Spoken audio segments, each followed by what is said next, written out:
some more.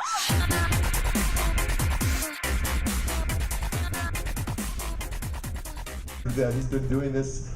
I mean, he's an old timer in this community. You've been around now since the 70s, talking about free energy, talking about open source, talking about the fact that we need to get experiments that we can, start replicating and start actually, getting some measurements to. And Jeff's doing that, man. This is what it's all about. So I'm just so excited about that, and I'm really pumped to bring up the next speaker. And I just have to share a story with you. My mission this week was to bring two people in contact with each other, and that happened this weekend. Dr. Gerald Pollack, who's absolutely amazing presentation here yesterday afternoon. I had to change the schedule about 3 times to make sure that his presentation wasn't at the same time conflicting with Dr. King. And we made that happen. So Dr. King got to see Gerald Pollack yesterday, and Gerald Pollack got to see most of your presentation yesterday over at Tesla Tech. So anyway, I'm just delighted to bring up to you our next speaker, Dr. Maury King from Tesla Tech. Come on up.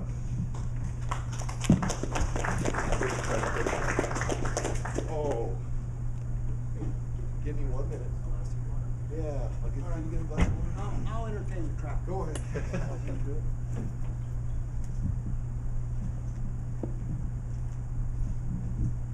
I want to thank Greg for inviting me here today, and I was just thrilled to meet a number of you and just hear the conversations.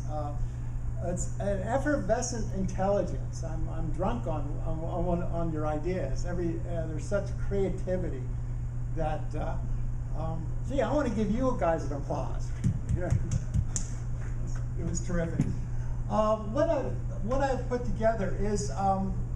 I'm an engineer. I was an electrical engineer, became a systems engineer back in 1974. We had the oil crisis and all the gasoline lines. I coincidentally had a roommate who was in the general relativity. He had that big book by Meissner, Thorne, and Wheeler, Gravitation. In the back of the book, last 2 chapters, were discussions of zero-point energy. It was Wheeler's theory of geometrodynamics.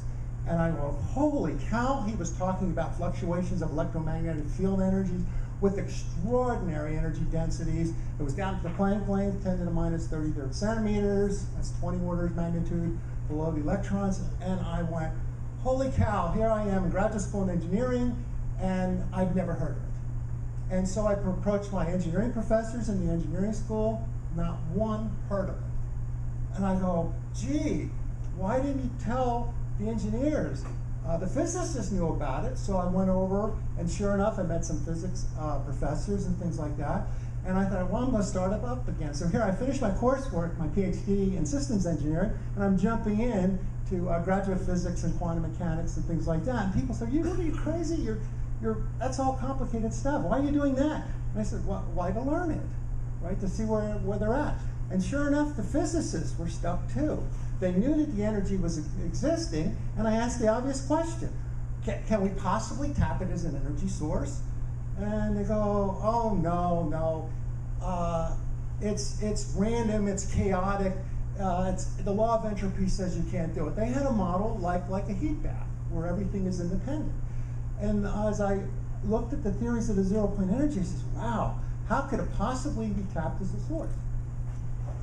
And then in 1977, like just in the nick of time, Ilya Prigogine wins the Nobel Prize in chemistry, but it was a system theory Nobel Prize on how a system may evolve from chaos to self-organization.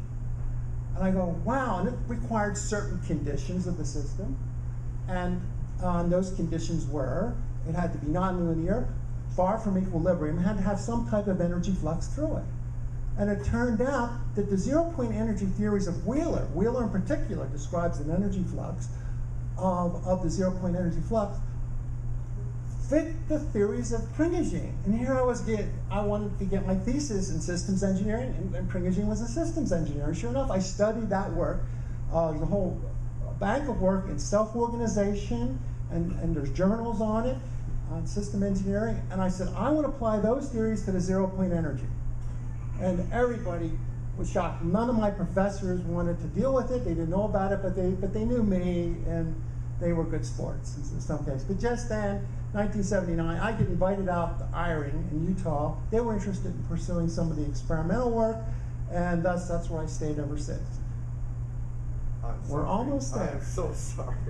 But the good news is I'll be able to go through the slides quicker because I'm Yeah. telling you the information on the slides. Give him an extra 5 minutes. I'm so sorry. So then, of course, I agreed with this. You can't get your thesis unless there's an experiment. And of course, you have to prove this is out of the paradigm. It's not belief. And then what I'm going to share with you very rapidly are slides of what I consider some of the best of the experiments that show that self-organization is occurring with the zero-point energy interacting typically with plasmas, and new work this year show it possibly interacts during water cavitation. And so we'll be looking at some of those experiments very quickly. Excellent. And so these conglomerates involve charged clusters, plasmoids, the cavitation bubble, especially the reentrant jet being emitted from the cavitation bubble. And if this is really true, the implications are that large vortices of plasma likewise cause entrainment in the zero-point energy and creates a coherence in it, actually ends up grabbing a net energy gain out of it. And typically in plasmas, we don't see it because we're not looking for it. It's out of the paradigm. It's forbidden to be looked for in standard academia. But so the inventors typically stumble across it by doing the right stuff. Greg, could you pour me a glass of water? Absolutely, yes. Bottom button. Typically throughout the history of science, probably since Newton, there was a belief in an ether. Maxwell's equations was an ether theory. It was typically hydrodynamic in nature. The vocabulary, thank you, of electrodynamics and vocabulary of Maxwell's equations are basically fluid dynamics, fluxes, things like that. They have source sink models. Was very nice. So, but in 1905, the Michelson and Morley experiment comes along. Einstein's theory of relativity comes along, and it's very elegant as it unifies the electric field with the magnetic field. And everybody threw out the ether, but they only measured the wind of a static ether. But Dayton Miller furthered the work of Michelson and Morley. He worked with Michelson on the interferometer experiment. He made an interferometer 10 times larger. It was 10 times more sensitive. He did experiments on Mount Wilson. At ground level, he got approximately the same result as Michelson and Morley did, but on Mount Wilson, he got evidence for an ether drag theory.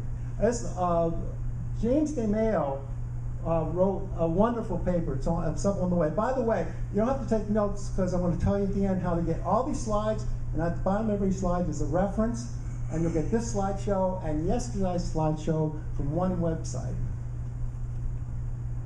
So along comes in 1930, quantum mechanics comes into play. The vacuum now is a surging sea of fluctuations, electromagnetic field fluctuations. It gives rise to the uncertainty principle, and it gives rise to pair production, a production of electron-positron pairs popping out of the turbulent vacuum. I said, there's my first evidence of self-organization in the vacuum. So look what we have. We have a gap in science, 25-year gap from 1905 to 1930, where it is believed, because of the Michelson-Morley experiment, that empty space is empty. Prior to that, we believed in an ether, and after that, we believed in the fluctuating vacuum, which, by the way, is a much better model for an energetic substrate, because it's modeled more like a turbulent plasma at the microscopic domain or at the Planck domain. Therefore, but this 25-year gap has dominated the belief of all of science. Everything you learn in school, the vacuum's empty, especially the engineers. And the engineers are the guys that do the stuff. They want to see real stuff. So when I was at last year's conference back in Washington with a lot of engineers from NASA, I still couldn't get any traction with it. Their beliefs just block them. They think the physicists that believe in this stuff, oh, they're just kooks too, with the Big Bang and all that stuff. They dismiss them. The engineers, truly in their beliefs, say the vacuum is effectively empty, and I will ignore all ideas associated with tapping it. If you go to the literature, it's well open question what can be done with the vacuum energy. In the beginning, Boyer was the leading proponent in the United States, and he wrote a series of papers that culminated in that all quantum effects can be described by matter's interaction with the vacuum energy. The hydrogen atom could be modeled in Plotov, team with Hayes and others, to show how the hydrogen atom can be modeled from the vacuum energy. It can be an energy source without violating thermodynamics. Very important paper, because when people say it'll violate thermodynamics, the experts say no. It's an open question, you gotta prove it by an experiment. How gravity can rise from it as well, and probably the most exciting paper is how inertia is sourced in the vacuum fluctuations, meaning all the elementary particles are intertwined with it. And if you can start to create a technology that controls the vacuum, you can create propulsion of a sort that we can undergo abrupt accelerations without feeling inertial stress.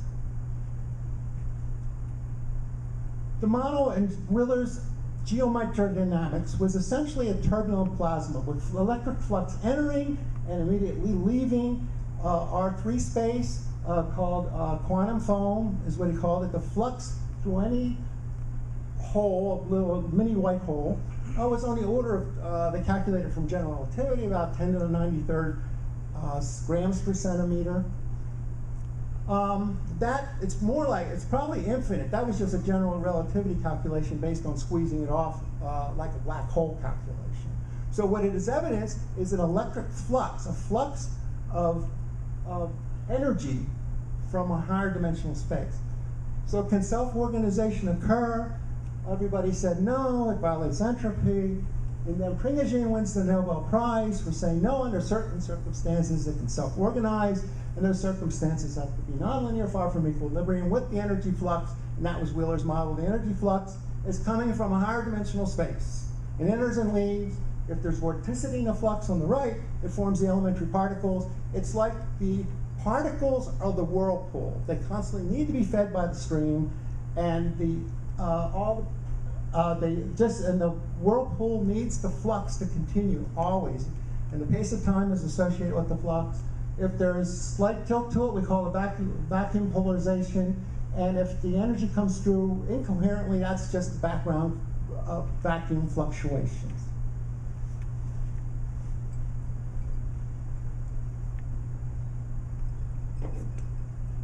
This is the orthogonal flux model of zero-point energy. It's basically John Wheeler's model. Robert Laughlin sees the same thing. He won the Nobel Prize. He wrote this book, Inventing Physics from the Bottom Down, a Different Universe. His point of view is everything arises from collectives, including the laws of physics themselves. The principles for coherent zero-point energy just do what Prigogine said to do. Work with a highly nonlinear system like plasma, abruptly drive it far from equilibrium, abrupt pulsing, maximize the interaction with the zero-point energy, typically using the ions and creating vortex forms. Electron clouds make very few, electrons make a poor transducer to affect the vacuum energy. The electron cloud in a conductor is essentially in thermodynamic equilibrium with it. You don't really get much in the way of vacuum activity with normal electrical circuits. However, the ions, the nuclei, have steep lines of converging vacuum polarization, and so any abrupt movement of the ions then starts to kick up the zero-point energy.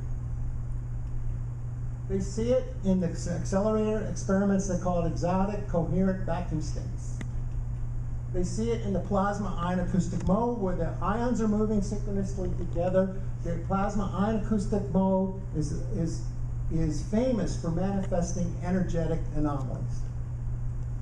The anomalies often center around a self-organizational event, like a toroid, and they see large radiant energy absorption, high frequency spikes, runaway electrons, anomalous plasma heating, and they're seeing it in the plasma experiments.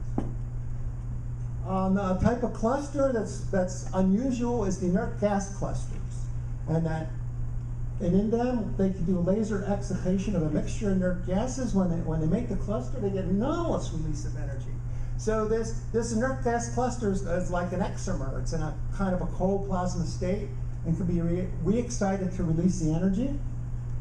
They see there's structure to it. So these are in the standard journals where they're making this observation, typically with laser excitation. And that can be used to help explain the PAP engine, which was running on in a mixture of inertial gases that had to be conditioned by exciting it with lots and lots of sparking before they fed it into the engine.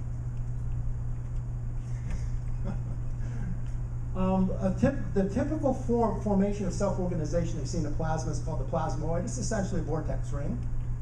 Around the ring is a force-free vortex, and it naturally wants to stabilize in this form. And it's like the tip of the vortex connects to the other side and keeps it stable in the vortex ring. Ken Shoulders launches tiny ones with a known charge on a capacitor, a small capacitor. They're all the size of a micron. He realizes these clusters can travel on a dielectric, hit a witness plate, and create craters and damage high melting point ceramics. And he knows that there's excess energy from these experiments because he knows how much energy put on the capacitor. It's very small. The important thing was abruptness in the discharge and getting a liquid melt on the tip of the electrode. He's observed they have the equivalent charge of 10 to the 11th electrons, 100,000 ions. The charge to mass ratio typically always becomes what the electron is. The typical is the charge to mass ratio of the electron, and they contain excessive energy. They can form into chains, which is unusual because they're different charges, but we heard from Dr. Polak's talk how in a media, right, like charged things can attract as long as there's positive ions in between that cause the attraction.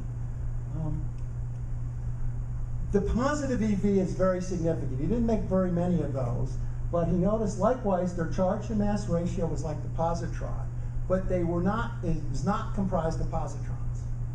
So Ken believes, and I think he's on track with this, that he is onto the essence of what it is to make a pair, make a particle from the vacuum itself, from the substrate. I think he's hitting on the nature of what's going on in pair production, except at a macroscopic level. We're on the order of a micron here. He sees pairs in his experiments. They call them dual EVs. EV stands for electron volittum, stood for strong charge. He later called them EVOs for exotic vacuum object. Once he was convinced, he was tapping into the vacuum energy as part of this self-organized conglomerate. The black EV, after he makes them, they can go dark. And he doesn't see them, but they're sitting on the substrate, and a small electric pulse brings them back to life, and they start emitting light again. His biggest energy anomaly was create a water vortex, a small water vortex through a hole, and shoot one of these EVs through the hole. He said that was such a powerful pulse, he could not find any way to tap it. And he wanted to share this information with Peter Grenou because this was the best of the exploding electrical discharges in water experiments. Peter Grenou's famous for doing that. Peter did photograph a plasmoid form in high-speed photography and was creating anomalous energy, anomalous force, and this experiment is the best. The only problem is he can't find a way to tap the energy. That energy is so concentrated, it damages anything it hits. The analogy used was like shooting a bullet at a windmill blade. Terrible impedance mismatch. So here's the summary of the charge cluster anomalies. They adhere to dielectrics, they can clump together, they bore holes in the high melting point ceramics. He says that it disrupts the electron bonds is not by heat. The energy's there coherently, it causes the electron bonds just to let go, and then as they fall back to the ground state of the material, then that's when the heat gets produced. And also claims of element transmutation and radioactivity reduction. So when we transmute elements, that's our strongest evidence there's something really energetically strange and anomalous going on, and strong evidence for vacuum energy coherence. So we looked at experiments where people are claiming element transmutation for clues. Ken Shoulders was doing it, but at low energies. He presented the work at the Cold Fusion Conference number 10, and he would get nucleosynthesis across the periodic table. not just moving one nucleus over to an adjacent nucleus, he would get this bizarre result. He's not the only one. Adamenko in the Ukraine at the Proton 21 laboratory, probably they have the best transmutation experiments on the planet. They make a very pure target of copper. They hit it with a plasmoid, a big plasmoid, about 1 centimeters in size, and they create supernucleosynthesis. They call it super because it's like a supernova, and what a supernova does. They're getting transmutation and production of elements all over the periodic table. They have professors hired to study this. They create new theories of the nucleus, trying to explain it. Yet this work is completely ignored in the West. They have a conference nearly every year on ball lightning and cold nuclear transmutation to study this effect. It's well repeated, and it's a shame we won't look at it because we have the quark model, and the Nobel Prizes have been given out. And this strongly implies there's more to a nucleus than the quark model.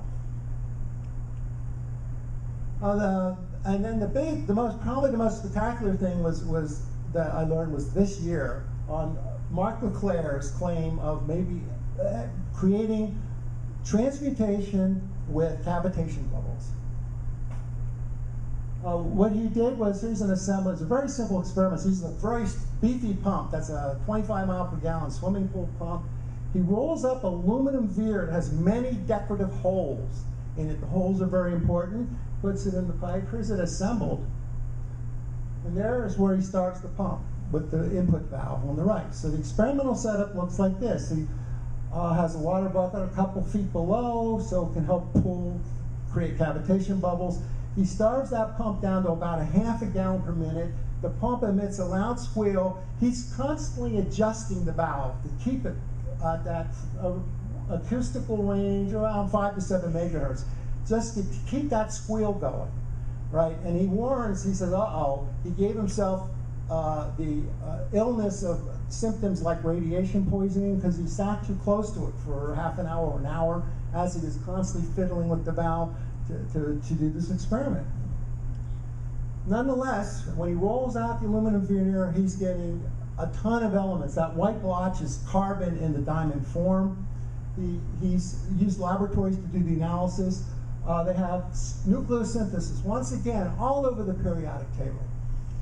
Unusual isotopes were measured, and he noticed that they were multiples of the helium nucleus. And he says, wow, this is just like what happens in supernova experiments. So the big action item, what Mark wants and why it came forth, is replication for this. It's an easy experiment, just warns shield yourself from it or work the valve remotely and repeat this experiment. If this is probably our strongest evidence. If we can get it that easily, it changes the world. So what Mark discovered, that we have a collapsing cavitation bubble near a surface. It emits the reentrant jet. This is standard hydrodynamics, they know that. In the reentrant jet, there's incredible pressures, and this is where we're building. Under those pressures, like over 300,000 psi, a new form of water appears. It's a macroionic water crystal simply formed from the severe pressures that takes us up into solid state pressures. All of it concentrated in the tip of the reentrant jet. We're at the nanoscale here on that tip. All the energy of that collapsing bubble went into making the reentrant jet. And when that jet hits any surface, it damages it. What Mark learned to do was shoot it through a hole. And then it builds up a head of steam, and then it hits the next plate over, and then it creates the transmutation. So having the holes were important. Here's a model of the water crystal, or and at the tip of the crystal is what he calls the plasma shock wave, and that's where he believes the zero-point energy coherence is occurring. And what struck me, that's the same thing as Scholder's EVs, the same thing on that tip. And the same anomalies are observed, cutting through trenches through high melting point ceramics like aluminum oxide. The structure has a linear chain of OH molecules, or isomers of water, but it's in a linear form in the solid state crystal. Chris Ekman, who presented at the MPA, there's a paper on him in 2010, found evidence in Brown's gas measurements of linear isomer of water. And so if that chain can close into a ring to be stable under perhaps half a micron, and if to stabilize it, it has to be a form of Rydberg matter where the electrons are up at the d orbitals. You have energy stored in a coherent fashion down in a microscopic bubble or water crystal ring that, when it's ignited, converts into an EV plasmoid. Right? So we have a connection between Mark LeClair's discovery of this water ring and the EV, meaning that in these Brown's gas experiments, this could be the storage mechanism where we could actually get energy stored in this form of water that we can reuse later. And my first talk over at, yesterday was on this very topic, and that all the slides, and they're annotated with the speaker's comments, can be downloaded from the same website that you'll download these slides from, and you'll have all the information of yesterday's talk written there. So therefore, the similarity between Ken Scholer's EV's discovery and Mark LeClair's discovery, the anomalies were so similar that we now have, I believe we're dealing with the same phenomena. And it's a miracle, it's an absolute miracle that we could actually store it in water in that way. And all these anomalies around these Brown's gas electrolyzers can be explained by that component. If we get a lot of these entities circulating, we can create coherence by vortex action. The Beltrami vortex, we credit Don Reed, our audience. Let's give Don a round of applause. He's been doing work since the 70s on this. I think he's been terrific as far as...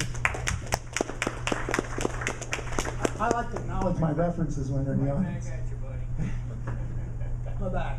So if I did the force-free vortex, he showed a lot of the Beltrami vortex, dug up a ton of support for this idea.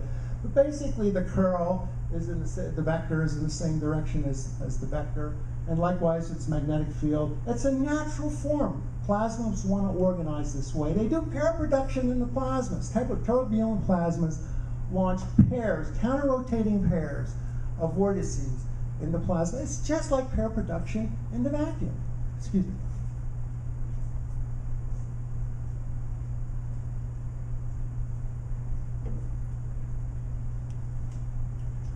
We have these filaments, vortex filaments, that can go into higher order filaments.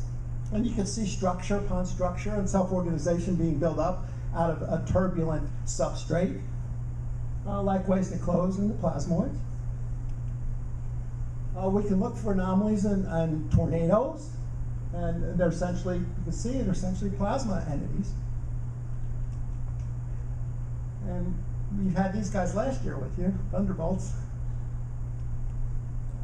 The sun, right? All sorts of plasma filaments across the sunspot. Look at that. They have a filament that breaches across the sunspot. That's over 600 miles long as a plasma vortex. All that could be coherent to zero-plane energy. The corona of the sun could be coherent. Right? Galaxies could be coherent. Right? Any vortex form of plasma has an opportunity to cohere the energy. So that could be a dark matter explanation. Who knows? We can make technologies. Lots of free energy machines were invented around this principle. Schauberger is the most famous. He gets this anomaly with a vortex water jet turbine. People were saying it's over unity and things like that. Of course, nobody believes them. And then Wells, with a similar thing, using a working fluid of cooking oil, did the same thing, very similar turbine, presumably being a self-running device. One of the later ones of this last decade was the vortex implosion device by Haskell, who teamed with Ron Rockwell. And you could read about it. I think this was earlier. It wasn't this last decade. And there's a great essay on the Panacea site, how they went wrong. Some of the best of the energy devices, I didn't know about a lot of them, of the last 10 years, they mentioned in this essay. Everybody, they had very big effects. All of them got suppressed. So basically, there you are. This is Don Reed's contribution. that the Beltrami vortex in the plasma is the self-organizing principle. It is the key to unlocking the vacuum. We see it over and over again in different ions, inert gas clusters. We have the charged water gas clusters associated with Brown's gas. And if you can take any of these clusters and further circulate them in a bigger vortex, you can get a further entrainment perhaps. And you can start trying ideas like this. Taking the Brown's gas, dissolving the water, and then making vortexes out of the water. 4 degrees comes from Schauberger. This is the highest density of water. And keep building up the energy coherence. So vortices then could entrain the vacuum energy. It could be that simple. That's the miracle. So basically, the zero-point energy and the self-organization coming from Prigoghine's work create the energetic clusters of plasmoids or inert gas, the EVs, and now the cavitation reentrant jets can have it at the tip of those reentrant jets in the water crystal, and then making larger form vortices of plasma and the various implosion technologies. So the real key to changing the world is share the information, get it up on the web, and it would make a new world. Thank you.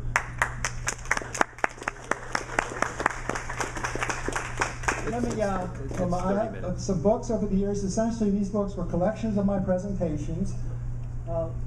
This book was the most requested presentation because the name, T. Henry Moray, made an energy machine that nobody could explain. And my first name is coincidentally the same as his last name, so it's quite a bit of synchronicity. And here's the website where you can get both of these PowerPoint presentations, yesterday's and today's, as well as all my PowerPoint presentations that I presented on the water topic. And all you have to do is Google water, fuel, ZPE. The first hit will be the PESWiki site, and just tell people to Google that, and the information's up for, with all the references for everyone to share. Excellent. I think we're going to forego questions because I want everybody to be back here at 1 o'clock so we can start on time. But thank you so much. I just have to add one thing. Is that you think that water ring idea has any connection with the EZ zone? I mean, because he's talking about the organization taking place in the EZs. That's what hit me. Do you think there's is there a location to this water ring, or is it throughout the whole ball? Yeah, we have. Yes, is the answer. We have water self-organizing. What Mark discovered under the extreme pressures that he found, he got it self-organized into a solid state form as opposed to just a liquid form. And it's very short-lived unless we can get a ring. And yesterday's slideshow I showed various means where we can produce the small rings. And the miracle is if it's really true, then you have your proof. You have your proof. We're tapping into some extraordinary energy. If you don't like the zero-point energy, come up with something else. Very cool. I'm sorry, I asked the question. I said there weren't going to be. Yeah, but, all right, let's break for lunch, everybody. Thank you. We'll see you at 1 o'clock. In all his inventions,